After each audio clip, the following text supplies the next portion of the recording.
Hey, welcome to my YouTube channel. My name is Dion. We run an appliance business, third-person appliance repairs, where you get quality repairs for less out of Stamford, Connecticut, and some parts of Westchester County, New York.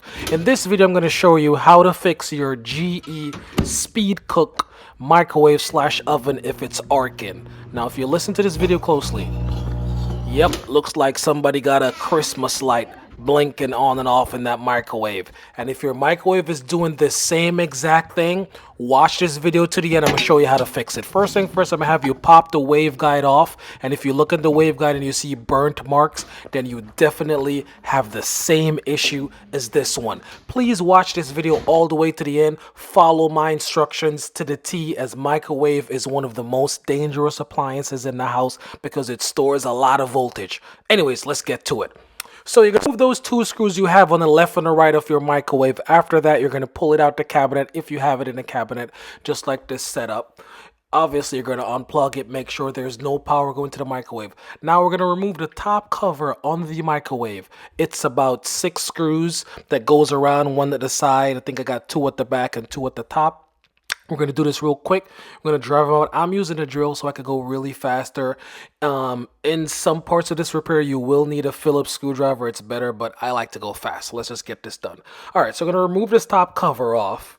I think I got one more screw right here. I think I might have two more at the top. Let me just remove this like this. Take it off. Yada, yada, yada, yada, yada, yada, yada. All right, so now we're going to remove this top cover. You're going to lift it from the back and just flip it right out. After you remove this top cover, you're going to notice there's an opening on the left-hand side of your microwave. We're going to be focusing on that device. You notice it got that LG logo on it. That's the Magnetron. That's what we're going to be replacing with. See that little device on my right-hand side? That's called a capacitor. Very important. A capacitor stores voltage. So you're going to get 2 screwdrivers.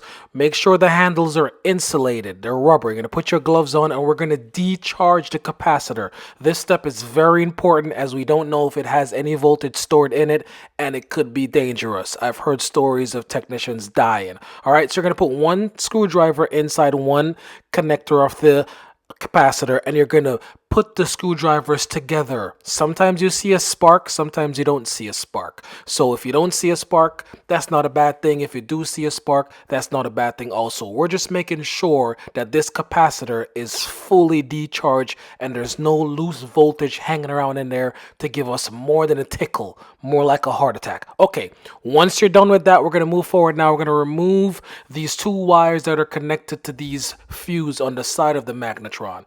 Okay? We're going to remove that, pop it out just like that. And we have 4 screws to remove. We got 2 screws on the left-hand side, as you see me sticking my drill down on the left-hand side right here. And we're going to have 2 more on my right-hand side.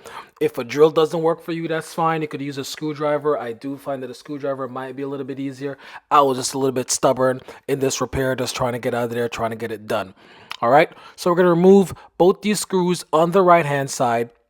Make sure your screwdriver tips are magnetic. It does help a lot. Once you remove those screws, we got 2 more right here in that black casing right there. You're going to push your Phillips screwdriver down into that hole, or your drill bit, Phillips bit, and you're just going to drive it out nice and easy.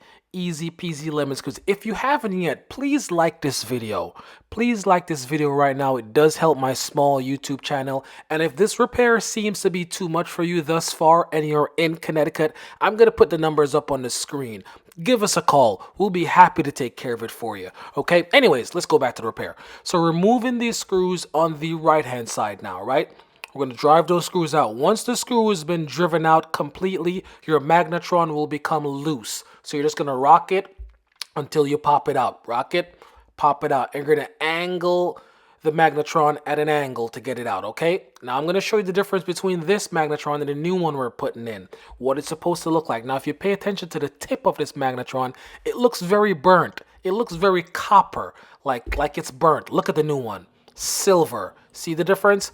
That's what's causing your problem, and we're going to take care of it today. Now, we're going to swap that fuse off the old Magnetron to the new Magnetron. Just like that, voila, 1, 2, 3. Afterwards, we're going to slide the new Magnetron into the microwave. You're just going to reverse the step of what you did to take it out. Now, in order to get the Magnetron back into the microwave, you have to position the Magnetron at an angle, okay?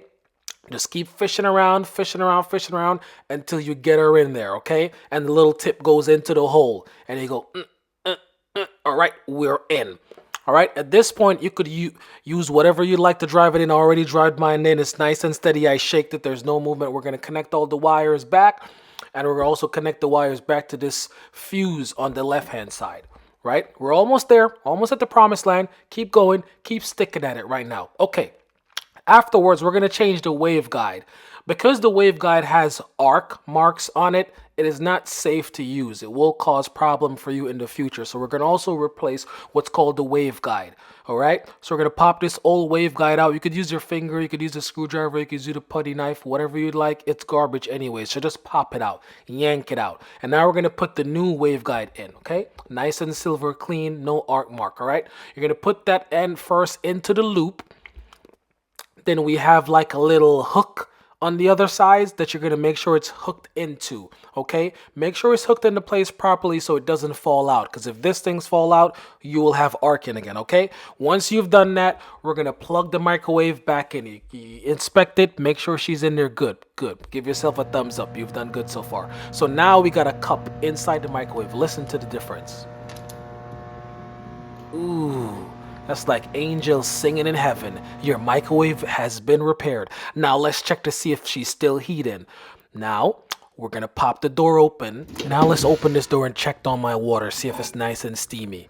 Look at that steam. Nice and ready. I'm going to leave the link in the description below for the parts that you need to complete this repair. Please like and share this video. Please comment in the comment section below if you have any questions. Leave your model number. I'll be able to reply to you and let you know the exact parts that you need. Until next time, I am Dion. I am out.